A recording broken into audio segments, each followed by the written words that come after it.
The Chinese people are wonderful people, but their government, the Communist Party of China, is comprised of a bunch of outlaws. They're bullies.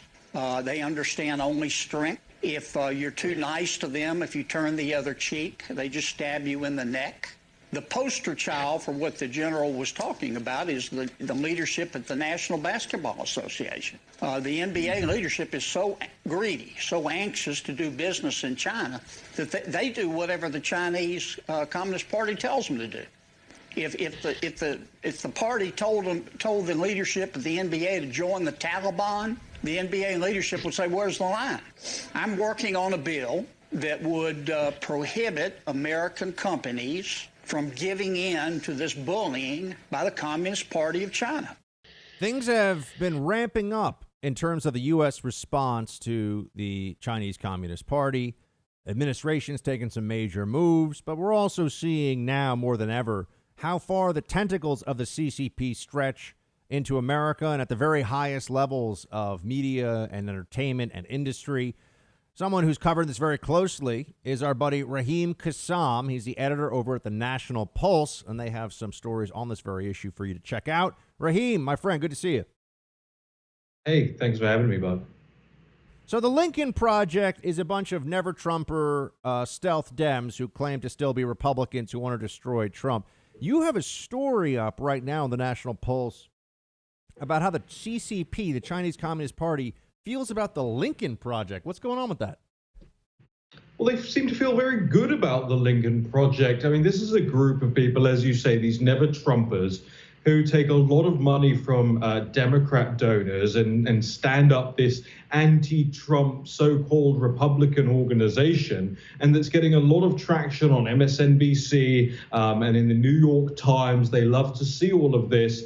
But behind the Lincoln Project, there appears to be some very seriously concerning developments in recent days. Now, we know that John Weaver, one of the people who's been involved with this group, actually registered to be a foreign agent on behalf of a Russian state-owned company just a few years ago. John Weaver will maintain that he never ended up doing any actual work for the Russian government, but he did register to do work for them under this Foreign Agent Registration Act. I'll remind your viewers that the Foreign Agent Registration Act was actually first formulated in the 1930s so that Nazi propagandists couldn't get away with spreading lies in the United States without the American people knowing about it. And now we're seeing a lot of people making very big moves, especially in the administration and on Capitol Hill, to make sure that people who are CCP operatives, Chinese Communist Party operatives, are registered under FARA like the Nazis were. One of the groups that has to register is this Chinese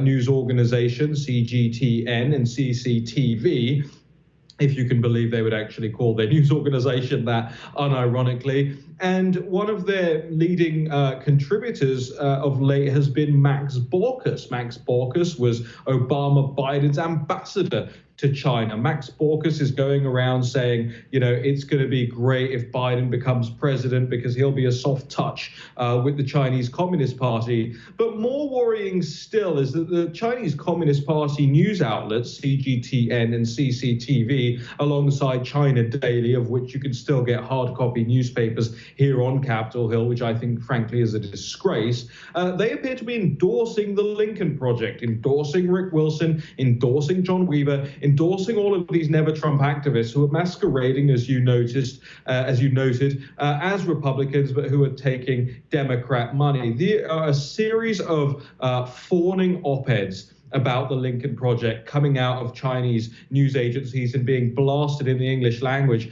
out into the Western world, effectively trying to alter the results of the upcoming U.S. presidential election. There are stories by the editors. Seng Jing did an entire op-ed about the Lincoln Project called Lincoln Project and the Republicans for President Biden. He fawns over them as well. Another CGTN editor, Liane Ferreira, heaped praise on the group in a piece entitled "A World of Regrets: Republicans Turned Their Backs on Trump." So it's clear that the CCP, the Chinese Communist Party, would like for the Lincoln Project to get its way, would like for Rick Wilson to get his way, which is a President Biden. And then under a President Biden, as Mark Baucus told CGTN, there would be a lot less saber rattling in China and the Chinese Communist Party's direction. What a wonderfully tight-knit family, Bug. We're speaking to my buddy Raheem Kassam. He's the editor at the National Pulse, talking about what's going on with China these days. You've also got an exclusive here, Raheem. D.C. Mayor Bowser partners with Chinese Communist Party group, grants access to federal building, housing, CBP, Commerce Department, and USAID. What the heck is going on here?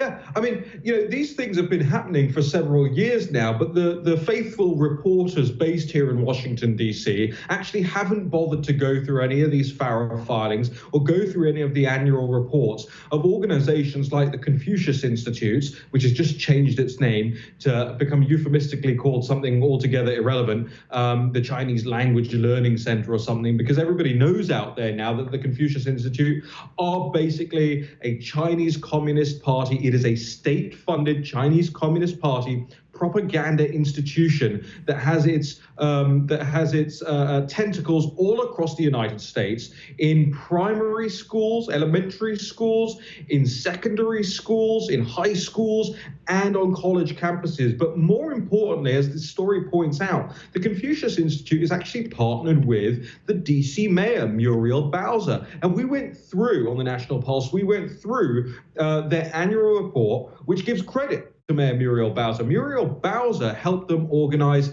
a small conference of a couple of hundred Chinese Communist Party Confucius Institute sympathizers at the federally owned Ronald Reagan building. Now, anybody who knows Washington, D.C., the Ronald Reagan Trade Building effectively sits between the White House and the Trump International Hotel, also known as the old post office. But it also houses USAID, the U.S. Department of Commerce, Customs and Border Patrol, the Environmental Protection Agency, and several offices of legislators here on Capitol Hill as well. So effectively what the mayor has done is welcome the Chinese Communist Party and their spies into federal government buildings. Who knows what they're putting USB devices into, who knows what signals they're monitoring, and who knows who they're listening to and talking to and building up deeper relationships. We know there's a US, whatever you want to call it, deep state, in-your-face state that is keen to sell out the United States to the Chinese Communist Party. That's been going on for decades. And it appears that it's being done with the wholesale approval and assistance of Mayor Muriel Bowser. The Confucius Institutes, they are not some help to speak Chinese and help to learn English for Chinese center. It is a straight up propaganda institute. And this is how Muriel Bowser is treating the public purse in Washington, D.C. And I'll tell you something, this is just one of the many great reasons why Washington, D.C. right now, at least, and in my view, in the future as well, should never be given statehood.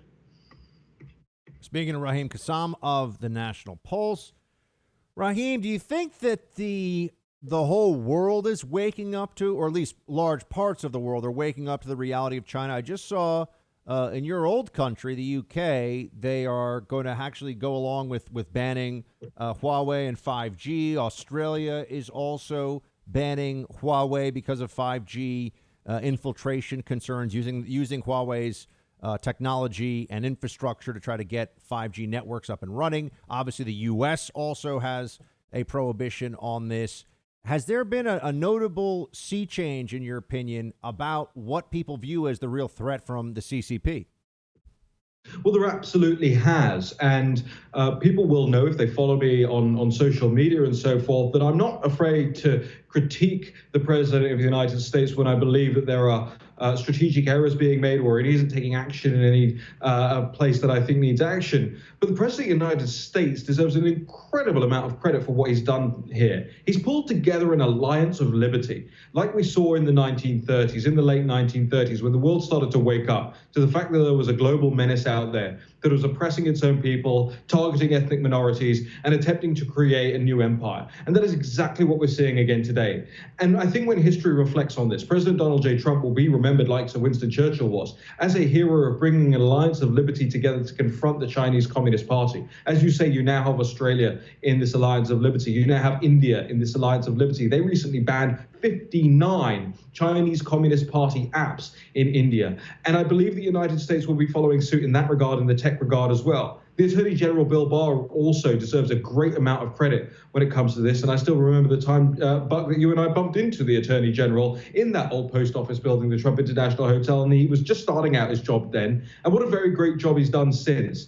Putting the pressure on the CCP, his amazing speech last week, pointing out the Hollywood hypocrites, the corporate hypocrites, the NBA, all of these guys who are working, who are, in his words, collaborators with the CCP. And yes, I am very proud that my country is finally starting to wake up to the demonic threat of the Chinese Communist Party in banning Huawei, but also going after other Chinese companies now as well, ZTE and others, who are lobbying very hard here on Capitol Hill, in Westminster, and capitals all around the Western world. Unfortunately, there are two ways this is going to go. It's either going to go to kinetic war, which I'm sure we all want to avoid, or we see off the CCP right now, liberate the Chinese people without a kinetic war, without any hardline military confrontation, and allow the CCP to go where it truly belongs, into the dustbin of history. Raheem Kassam, everybody. Follow him on Twitter if you're not already. Also check out thenationalpulse.com for his latest writing. Raheem, great to talk to you, man. We'll have you back soon. Thanks for having me, Pat.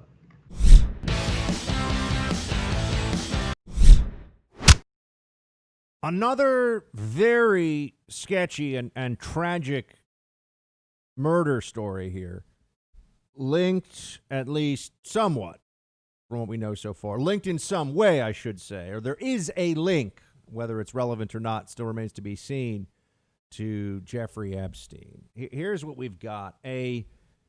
Judge Esther Salas, a federal judge in New Jersey, was home when a guy dressed in a FedEx outfit, not from that company, obviously, a guy dressed as a FedEx employee showed up at her home and murdered her husband and then killed her 20-year-old son, who ran to the door, and the guy then took off.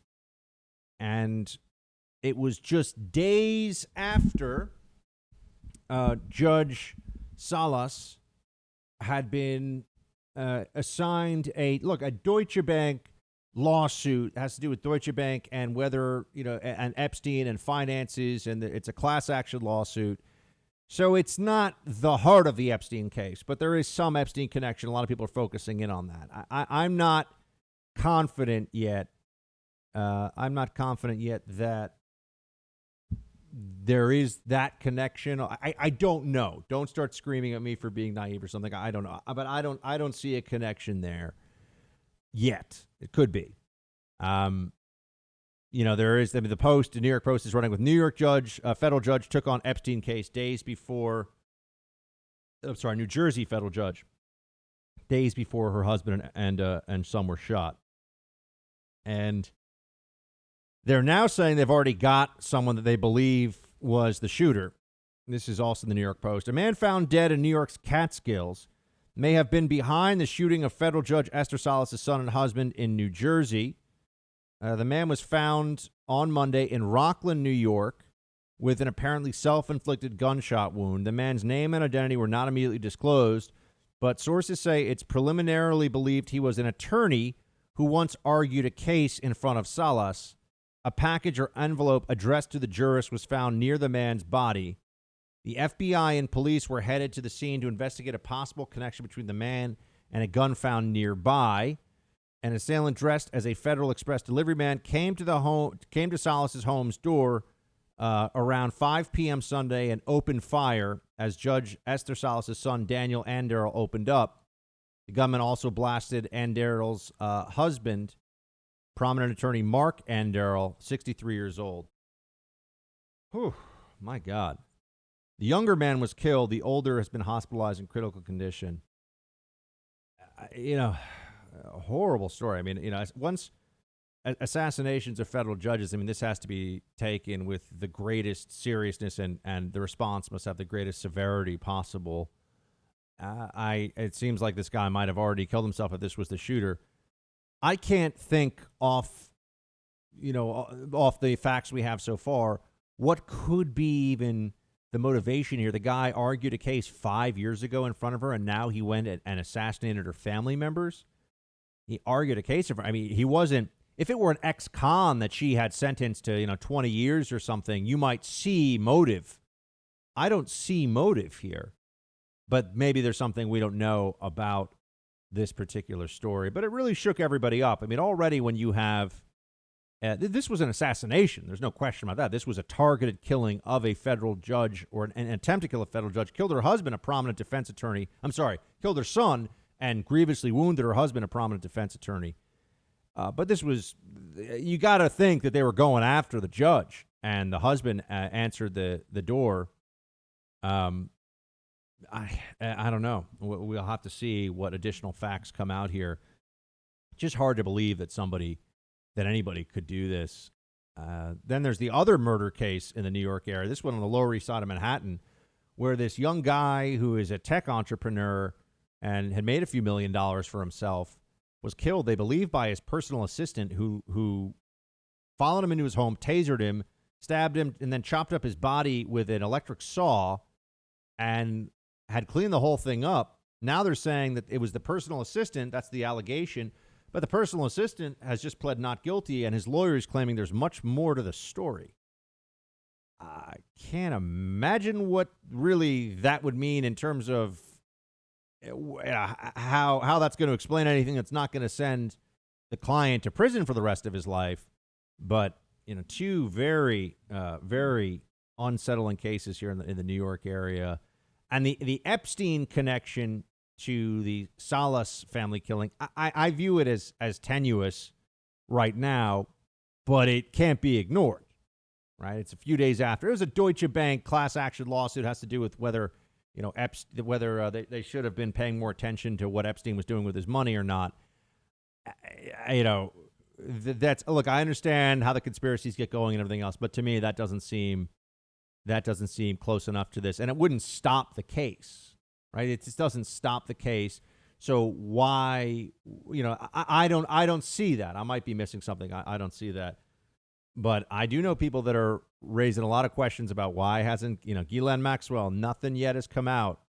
Haven't heard about what she's got. Haven't heard whether she's even going to name names.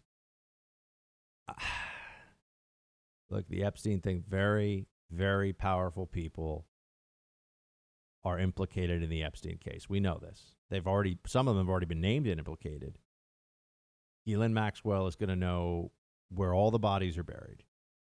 And the moment that you start adding together that level of power for the individuals involved and that kind of destruction, I mean, it doesn't matter who you are. If you're a public figure and you are tied to this Epstein ring of sexual exploitation and trafficking underage girls, you're going to be ruined. People get very desperate in those circumstances and will do basically anything. So we can't ignore any connections. I'll continue to follow this case, and if I have any updates, you'll be hearing about them here on the show.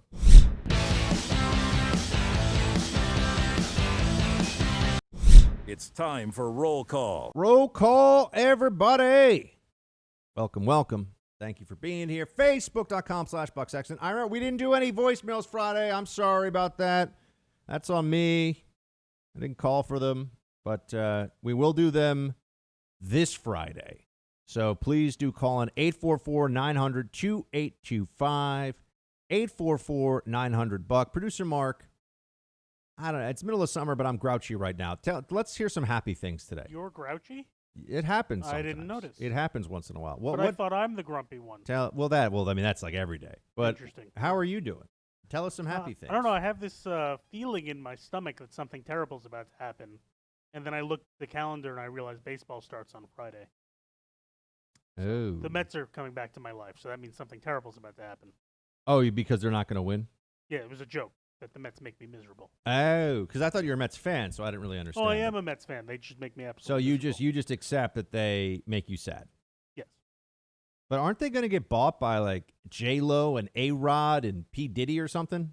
A group led by A-Rod and J-Lo. I haven't heard Diddy's name. No, I made that one up, I think. Yeah, you made that one up. A-Rod and J-Lo are correct, and there's some other a billionaire named Steve Cohen who I would like to buy the Mets. He's worth $14 billion. I just want somebody who's going to spend money on the team. Have they not been spending money on the team? No, they have the world's cheapest owners. They operate as if they're like in Kansas City when they're in New York. Oh. Yeah, no this offense to Kansas City, but I don't. difference in You don't market. follow Premier League soccer because you're an American, unlike me.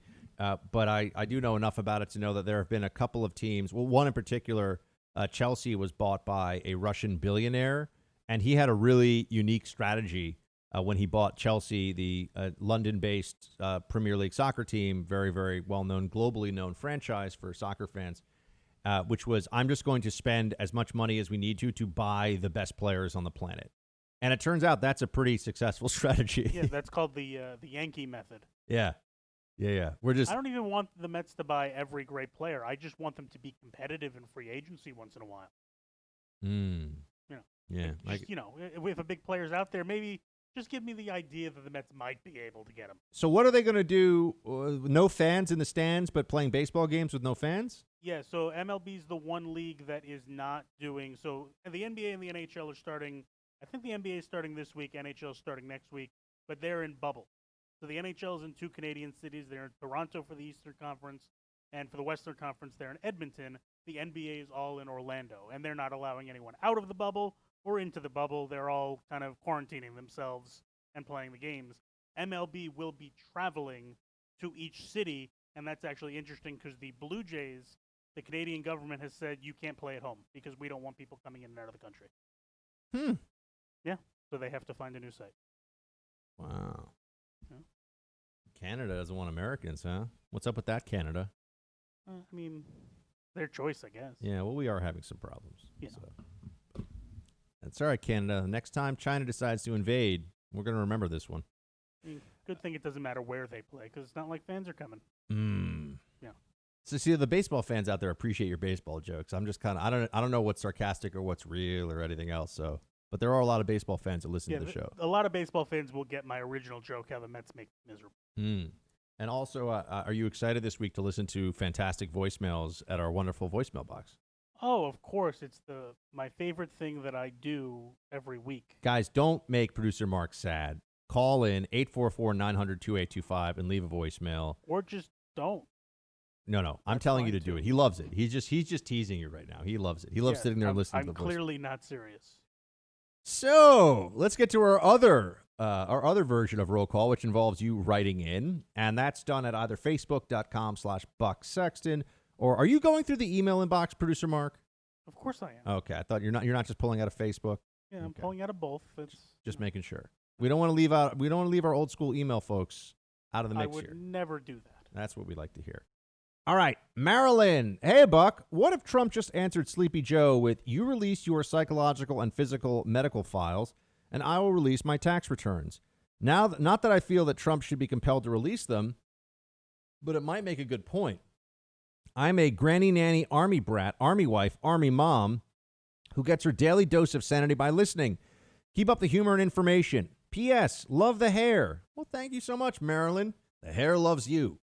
And as for the rest of what you're saying, yeah, I do think that would be an interesting demand to make. Okay, we'll release Trump's tax returns as soon as we see the full medical records of Joe Biden. I don't know. Has Trump released his full medical records, though? I mean, I think he could, but we shall see. But Biden's cognitive decline, which I think is apparent, I really mean that. I think it is apparent to anybody watching, because I've known Biden in politics for a long time.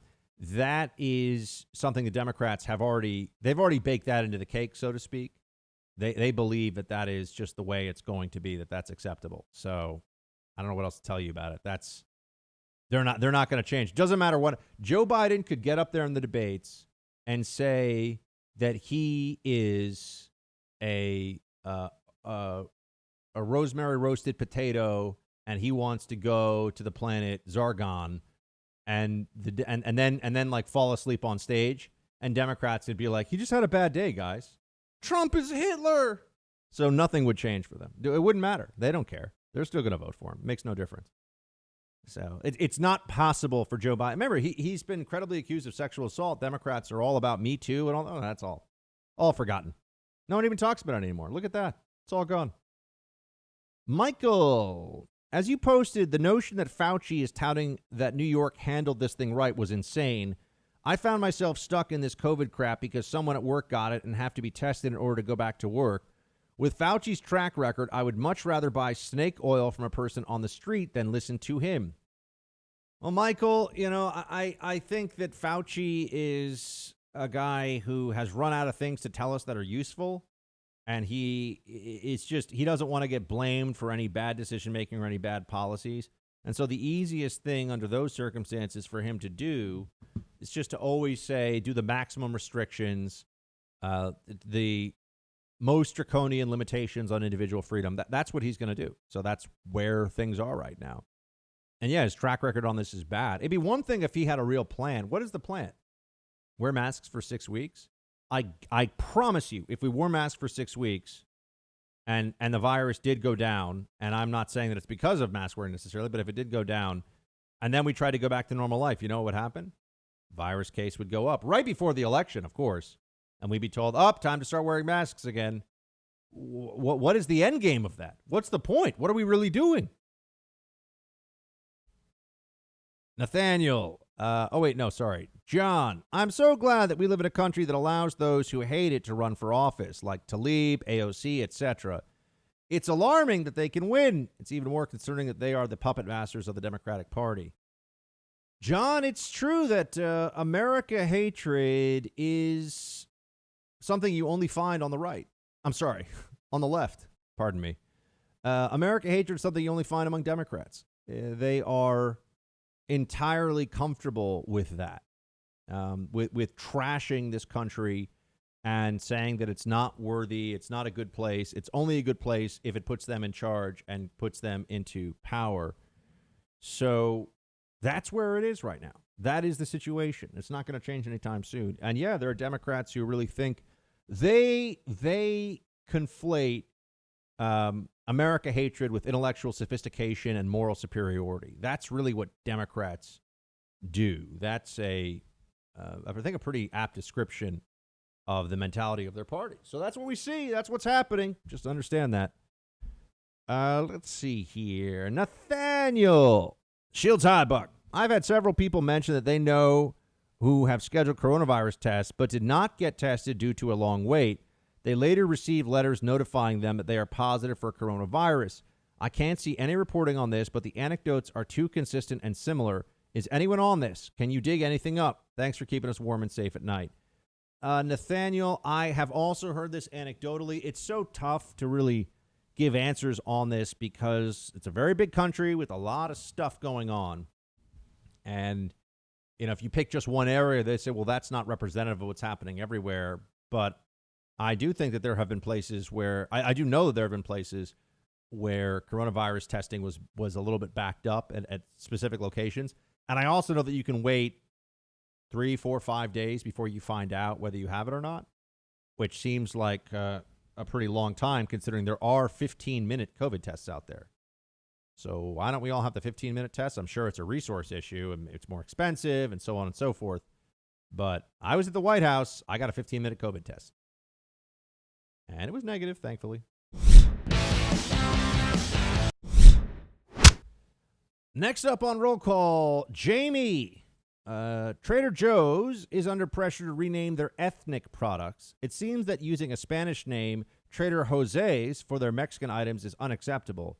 Using the same logic as a European American, I'll be damned if I'm not offended by the name Joe. How dare they? I don't know if it's Jamie or Jaime, but I'm going to go with Jamie on this one. Producer Mark, are you a Trader Joe's guy? Yeah, of course. Everything they make is delicious. I've heard very good things. So they have they have some fun with the names based on if there's it's like Trader Jose's tortillas or stuff like that. Yeah, like say they have a frozen enchilada or whatever, it'll be labeled Trader Jose, or if it's a themed pork bun, it'll be Trader Ming's, I think. And I did see an article recently that they're going to have to change that. Oh. People are offended by everything these days. I'm just wondering when I'm going to be told that my eating of foreign cuisine is an appropriation in my belly. Get in my belly, foreign cuisine. I don't care what they say. You with me on this one? What are we going to be left with? Just be eating barbecue all day, which isn't the worst thing in the world, but I mean, it'd be nice to have some variety. Burgers and potato salad? Yeah, burgers and potato salad. Burgers technically we appropriated from Germany, so there's that. I mean, isn't all American food technically appropriated from somewhere? Yes, but isn't all food appropriated from somewhere technically in general also the case? That's a good point. Right? Tea that the Brits drink initially came from Southern Asia and Southeast Asia. And in those regions, if you go back far enough, there's been a lot of movement of people and fighting and taking of land. And the insanity never stops. But that's why you come here, folks, because I try to keep it sane in the membrane. Sane in the brain. TJ, Buck, I'm not one that quote unquote believes in or trusts the polls. However, I don't distrust the polls either.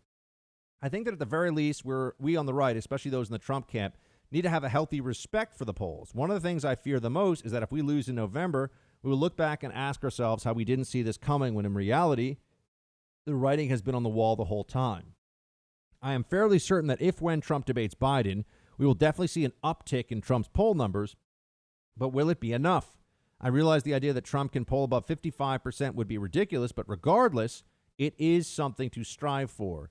And this does not mean he needs to moderate on any issues or policies. Instead, he needs to be laser focused on those things. He will have to show some discipline like never before, but I have faith that our president is up to the task. TJ. Well, TJ, I'm with you on paying attention to the polls, right? I don't live and die by the polls right now, but I pay attention to them. And I do think that we are in a concerning spot right now. And if we don't end up winning this fall, we'll look back and say, why wasn't there more of a sense of urgency at this point in time? There's clearly been an all-out effort for the last few months to do everything to bring Trump's numbers as low as possible. And I have not seen what I would need to see to believe that that's really going to be turned back by the current strategy on offer. So I have concerns, to be sure. How do we get this thing going? I mean, I think making the argument, making it publicly and loudly, and standing strong on a lot of these issues. But look, I mean, to say, how does anyone win an election? There's so many voices, so much money, so much at stake. It's a massive battle that is underway right now. So there we have it. But let's hope, man. TJ, let's stay in the fight and let's see how we can do. Erica, hey, Buck, congrats on all your success. I've been a listener and a huge fan of yours since the first time I heard you fill in for Rush. I knew you were going to make it big. Well, thank you so much, Erica. I really appreciate that. That's very kind of you. I heard something interesting today that I hadn't considered before regarding the number of positive COVID cases being reported. My husband was talking to a coworker whose son is a nurse practitioner. His son told him that if a person tests positive for COVID-19, obviously it's reported as a new positive test. But he said that when the same person is retested to see if they still have the virus, if the retest is still positive for COVID-19, then they have to report it once again as a new case. So one person can have multiple positive tests before their body is clear of the virus. According to the man's son, every single one of those subsequent positive tests is being reported as though it's an entirely new positive case of COVID instead of a retest of a person that had already been counted as positive after their initial test. Have you heard about this already? Is there any way to verify if it's true? Thank you for all you do. Stay safe and shields high. Erica, that's fascinating. I don't know if that's, I don't know any details about this. You know more about this than I do right now. I can totally see that being true, though. So it passes the smell test, but I can't verify on my own yet. But I will look into this because that is certainly very important, especially if you have one person with multiple COVID tests over a 2 or 3 week period. That's one way the numbers would. I'm sure the numbers are inflated. We've already seen in some cases the numbers are inflated, and that's already been established. But how inflated is the question that I don't have an answer for yet, and we will continue to focus on that as much as we can. Sarah, hey, Buck and Mark. You guys come up late in the day on 650 KENI in Alaska, but I listen to you on the podcast because it comes out sooner. Excellent, Sarah. That's the idea. We want you to listen to that podcast every day. iHeart app, Spotify, BuckSexton.com. Mark was asking where to get ketchup chips on Friday. Canada has them. It's a super huge chip flavor in Canada. I get ketchup chips every time I visit family in in Canada, rather. I can tell you guys, it's literally the best chip flavor ever. Think of like a barbecue chip that doesn't taste like smoky. It has a bit of vinegar flavor. Best chip ever. Shields high, Sarah. Sarah, I'll take your word for it, but I'll have to try it at some point. My friends, that's going to be the show for today. We'll be back tomorrow. Shield Tide.